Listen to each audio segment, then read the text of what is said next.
በጅጅጋ ከተማ የመድኃኔዓለም ቤተክርስቲያን በተደራጁ ሰዎች ጥቃት ሙሉ በሙሉ መፍረሱ የሶማሊያ ሀገረ ስብከት አሳወቀ። የቤተክርስቲያን መከራ በጅጅጋ ቤተክርስቲያኗን አውድመዋታል። ጠቅላይ ሚኒስትር አብይ በምክክሩ መዝጊያ መድረክ ላይ ለምን አልተገኙ? መረጃውን ይዘናል። እርማት ዓመተ ምህረት ባለበት ይቀጥላል ተባለ። ስለዚህም ጉዳይ ሰፋ ለጥንክር ይዘናል። አዲስ አበባም የስድስት ሰዎች ሕይወት ማለፉ ተሰምቷል። እጅግ ዘግናኝና አሳዛኝ የመኪና አደጋ። ህወሓት 4 ኪሎን ትኩረት አድርጌ እሰራበታለሁ፣ አሁን ትኩረቴ 4 ኪሎ ነው ማለቱ ተሰምቷል። እኚህንና ሌሎች ኦርቶዶክሳዊ መረጃዎችን አካተን በዛሬ ጥንክራችን በስፋት እንመጣለን።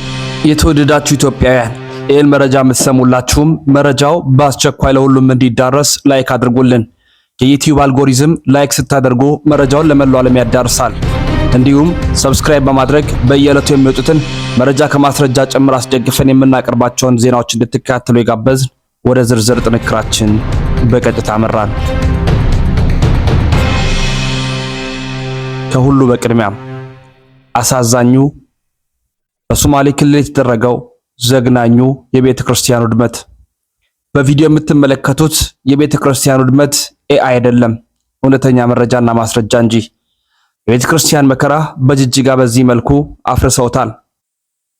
በጅጅጋ ከተማ የመድኃኔዓለም ቤተ ክርስቲያን በተደራጁ ሰዎች ጥቃት ሙሉ በሙሉ መፍረሱን ሀገረ ስብከቱ አሳወቀ። በሶማሌ ሀገረ ስብከት ጅጅጋ ከተማ የሚገኘው የመድኃኔዓለም ቤተ ክርስቲያን የተደራጁ አካላት ሙሉ በሙሉ ህንፃ መቅደሱን በማፍረስ ማውደማቸው ነው የተሰማው። ይህ ድርጊት ሲፈጸም የሚያሳይ የምትመለከቱት የቪዲዮ ምስል የሶማሌ ሀገረ ስብከት በገጹ ላይ የለቀቀ ሲሆን የክልሉ መንግስት ህግ እንዲያስከብር ጠይቋል። መሰል ተግባራቶች ፍጹም ተቀባይነት የሌላቸው ነገሮች ናቸው። እነዚህ ቡድኖች በፍጹም ሰላም ወዳዱን ተከባብሮ የሚኖረውን ህዝብ አይወክሉም። የምትመለከቱት ቪዲዮ ላይ በዚህ ህገወጥ የማፍረስ ተግባር የተሳተፉ በግልጽ ይታያሉ።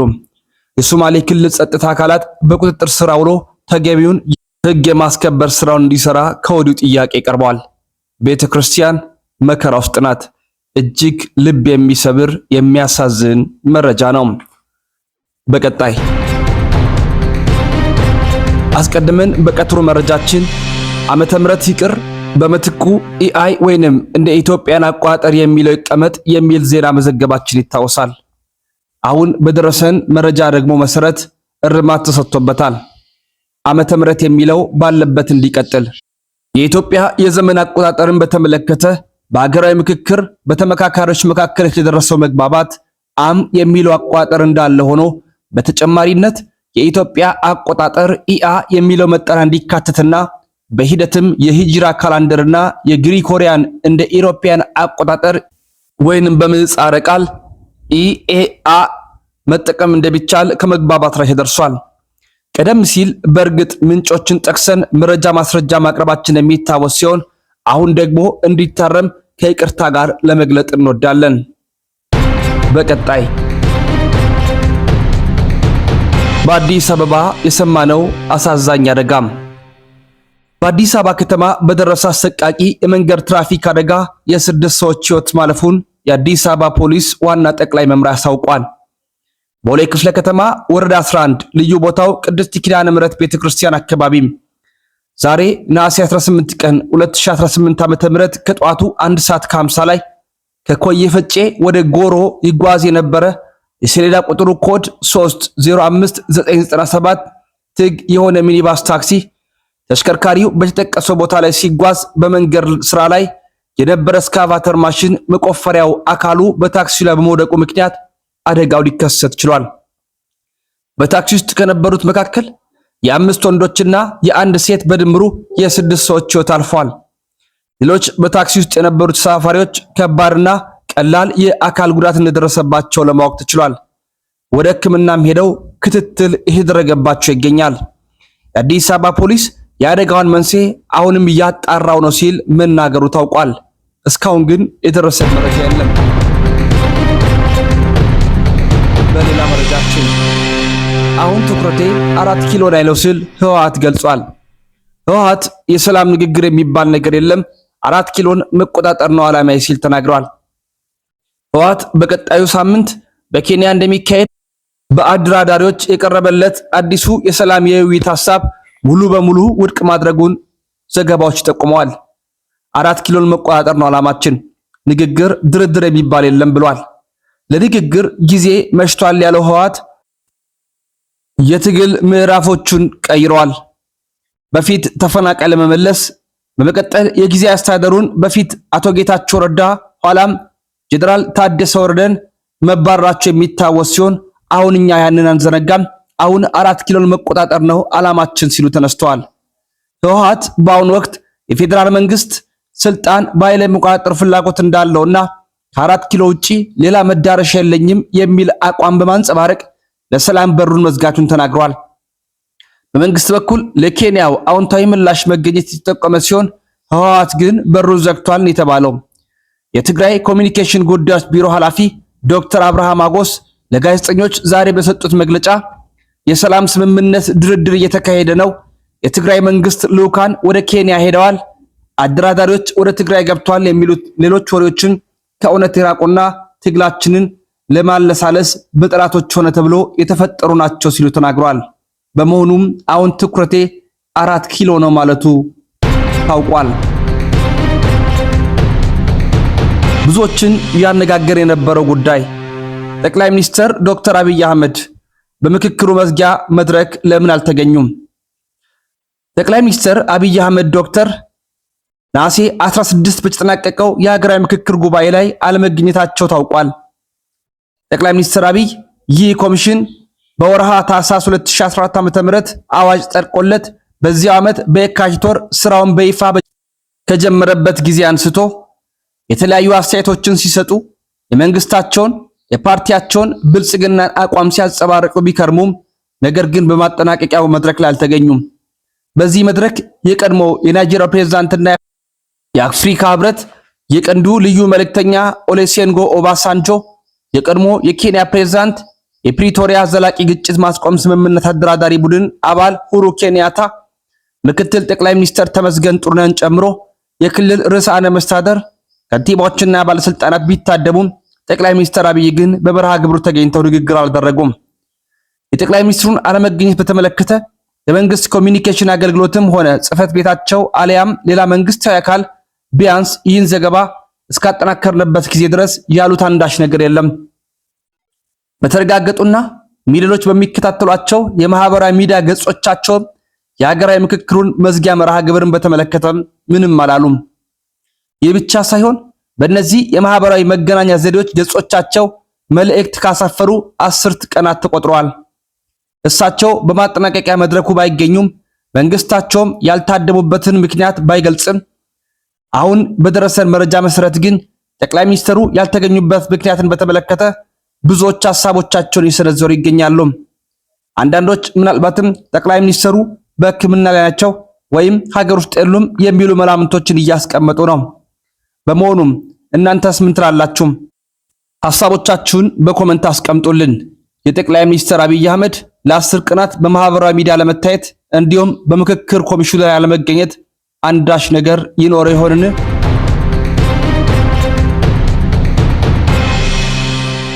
አሳዛኝ ከሆኑት ኦርቶዶክሳውያን መረጃዎች መካከል የእርድ ዜና። በአርሲ ዞን ሆንቆሎ ዋቤ ወረዳ በኦርቶዶክሳውያን ላይ የሚፈጸመው ጭፍጨፋ ተባብሶ እንደቀጠለ ነው። ነሐሴ 15 ቀን 2018 ዓርብ ለቅዳሜ አጥቢያ በመንጭቱ ቀበሌ ልዩ ቦታው በቀቅሳ በአክራሪ የእስልምና ታጣቂዎች በተፈጸመ ጥቃት ከአንድ ቤተሰብ 3 ኦርቶዶክሳውያን ተገድለዋል። የኦርቶዶክሳውያን ስም ዝርዝራቸው አባት ፍቃዱ አየለ ይሰኛል። ኃይሉ ፍቃዱ፣ ንጉሴ ፍቃዱ ደግሞ ልጆች ናቸው። ይህ አሳዛኙ ድርጊት እነሆ አቶ ሐሰን መሐመድ ነው እየመራ የሚገኘው። ይህ ሰው ኦርቶዶክሳውያን ላይ የሚፈጸመውን መከራ በተደጋጋሚ በመካድ ይታወቃሉ። በማህበራዊ ሚዲያም ለበርካቶቹ ድምጽ ሲሆኑም አይተናል። ከዚሁ ሐዘናዊ መረጃ ሳንወጣም ተባብሶ የቀጠለው የአገልጋዮች ጅምላ ፈሳም የኦርቶዶክሳውያን መታረጃ ቄራ በሆነችው በሽርካ ምድር በዲያቆናት በሰንበት ትምህርት ቤት አባላትና ነጠላ ለብሰው ወደ ቤተክርስቲያን በሚሄዱ አገልጋዮች ላይ የሚደረገው አፈሳ ተጠናክሮ ቀጥሏል። ነሐሴ 16 ጾመ ፍልሰታ ሲፈታ የወረዳው ዋና መቀመጫ በሆነችው በጎቤሳ ከተማ የጎቤሳ ኪዳነ ምሕረት በዓል አክብረው በሚመለሱ ዲያቆናትና የሰንበት ትምህርት ቤት አባላት ላይ ከቤተ ክርስቲያኑ በር 200 ሜትር ርቀት ላይ የጅምላ አፈሳ ተፈጽሞባቸዋል። ከሁለት ቅጥቅጥ ያላነሱ ኦርቶዶክሳውያን የታፈሱ ሲሆን ወዲያውኑ ነው ከወረዳ ወጥተው ወደ ዞኑ የወሰዷቸው። የልጆቹ ቤተሰቦች ጠዋት ተሰባስበው ሲያለቅሱ ነው ያረፈዱት። ነገር ግን አንድ ምላሽ የሰጣቸው አካል የለም። ይህ በእንዲህ እንዳለ በዚህ ወረዳ በሚታና ጋዶ ቀበሌ የጋዶ ማርያም ቤተክርስቲያን አገልጋዮች ዲያቆናት ኃይሌ በላይና ዲያቆን አስቻለው ጸጋ ከፍተኛ ከቤተክርስቲያንም ሲወጡ ጠብቀው ከፍተኛ ድብደባ ካደረሱባቸው በኋላ አፍሰው ወደ ዞን ዋና ከተማ አሰላ ወስዷቸዋል። እነዚህ ዲያቆናት ይህን አፈሳ በመፍራት ከቤተሰቦቻቸው ሳይገናኙ ቤተክርስቲያን ሳይወጡ ሲያገለግሉ ሰንብተው ጾማቸውን ለመፍታት በወጡበት ቅጽበት ነው ጠብቆ ያፈሷቸው። የዚሁ ቤተክርስቲያን አገልጋይ የነበሩት ሁለት ዲያቆናትም ከሱባኤ በፊት ታፍሰው ከፍተኛ ብር ከፍለው የተለቀቁ ሲሆን አሁንም እንታፈሳለን የሚል ስጋት ስላደረባቸው ወደ ቤተክርስቲያን ሄደው ማገልገል አልቻሉም። በዚህ ምክንያት የጋዶ ማርያም ቤተክርስቲያን በአገልጋይ እጥረት ልትዘጋ ጫፍ ደርሳለች። ይህን የወንብድና ስራ የሚሰራው የወረዳው ዋና አስተዳዳሪ አቶ ጣሂር አሚኖ ናቸው። እስካሁን በኦርቶዶክሳውያን ላይ የተፈጸመው የዘር ማጥፋት ስራ በመረጃና በማስረጃ ስለተጋለጠበት ያንን አሁንም ድረስ ሸፋፍነውት ይገኛሉ። የሀገረ ስብከቱ ሊቀ ጳጳስ አባ ኤልሳና የሀገረ ስብከቱ ስራ አስኪያጅ ጸረ ኦርቶዶክሳዊ አካሄድ እንዲያስቆሙ በተደጋጋሚ ቢጠይቁም ለጉዳዩ ትኩረት ሊሰጡት አልቻሏቸውም። በዚህም ከቀጠልን ሽርካ ላይ አብያተ ክርስቲያናት ሙሉ በሙሉ መዘጋታቸው የማይቀር እንደሆነ ከወዲሁ ፍንጭ ለመስጠት እንወዳለን። የተወደዳችሁ ቤተሰቦቻችን ኦርቶዶክሳውያን በሶማሌ እንዲሁም በሽርካ የነበረውን አሳዛኙን ክስተት አስደምጠናቸዋል። የአዲስ አበባውን ዝርፊያ ደግሞ እንደሚከተለው እናቅርብላችሁ። የመጨረሻውን ዜና እናድርግ። በአዲስ አበባ የሚገኘው ታሪካዊ የሳሪስ ማሞ ደብረ ናዝሬት ቅዱስ ዮሴፍና ቅዱስ ሚካኤል ደብር የተጀመረው የህንፃ ግንባታ መቋረጥ የ15 ሚሊዮን ብር ምዝበራ ቅሬታ አስነስቷል። ከ100 ዓመታት በላይ እድሜ ያስቆጠረውና በአዲስ አበባ ከተማ በታሪካዊነቱ የሚታወቀው የሳሪስ ማሞ ደብረ ናዝሬት ቅዱስ ዮሴፍና ቅዱስ ሚካኤል ቤተክርስቲያን በአስተዳዳሪ ድክመት፣ በገንዘብ አያያዝ ጉድለት እንዲሁም በምዕመናንና በሊቃውንት መከፋፈል ምክንያት ከፍተኛ ቀውስ ውስጥ እንደሚገኝ ከምንጮች ለማግኘት ተችሏል። እንደ ምንጮቹ ገለጻ አቶ ግዛው የተባሉ ባለሀብት የቅዱስ ሚካኤልን ቤተ መቅደስ በአዲስ ዲዛይን ለማስገባት ቃል በመግባት ለቤዝመንት ማውጫ የሚሆን 15 ሚሊዮን ብር ለግሰዋል። ሆኖም ከለጋሾቹ የተገኘው ገንዘብ ህጋዊ የህንፃ ኮሚቴ ሳይቋቋምለትና አግባብ ባለው አሰራር ሳይመራ በግለሰብ የባንክ አካውንት ውስጥ ገቢ እንዲሆን ተደርጓል። በመቀጠልም የ2 ሚሊዮን ብር ዋጋ ግምት ያለው ስራ እንኳን ሳይሰራ ገንዘቡ አለቀም። ይህ በመባሉም ከባድ ውዝግብ ተነሳ። የደብሩ ዋና አስተዳዳሪ፣ ዋና ጸሐፊና ገንዘብ ያዡ ገንዘቡን በግልጽ እንደመዘበሩት መረጃዎች ያሳያሉ። ግንባታውን በተመለከተ ቀደም ሲል የነበረው መቃኞ እንዲፈርስ ከተደረገ በኋላ የተገነቡት 15 የማይሞሉ አዕማድ ብቻ እንደሆኑና የአስተዳደር አካላቱም ገንዘቡ አልቋል በሚል ስራውን ማቆማቸው ተገልጿል። በአሁኑ ወቅት የተቆፈረውና የተገነባው ምድር ቤት በዝናብ ውሃ ተሞልቶ ለአደጋ የተጋለጠ ሲሆን የደብሩ አስተዳዳሪ በፈጸመው ይፋዊ ያልሆነና ግልጽነት የጎደለው አሰራር የተከፉት ባለሀብት አቶ ግዛው ገንዘቤ በዚህ መልክ የሚመዘበር ለግለሰቦች ጥቅም የሚል ከሆነ አልሰራም በማለት ግንባታውን አቋርጠው ወጥተዋል። ከዚህ በተጨማሪ በሕጉ መሰረት በየ3 ዓመት መደረግ የነበረበት የሰበካ ጉባኤ ምርጫ ከተከናወነ 10 ዓመታት አልፈውታል። በዚህ ምክንያት አሁን ያለው ሰበካ ጉባኤ አሰራሮችን የመቆጣጠርና የመፈተሽ አቅም የሌለው አንዳችም እርምጃ የማይወስድ ከመሆኑም በላይ አንዳንድ የጉባኤው አባላትን በምዝበራው አብረው እንደሚሳተፉ ምዕመናን ይከሳሉ።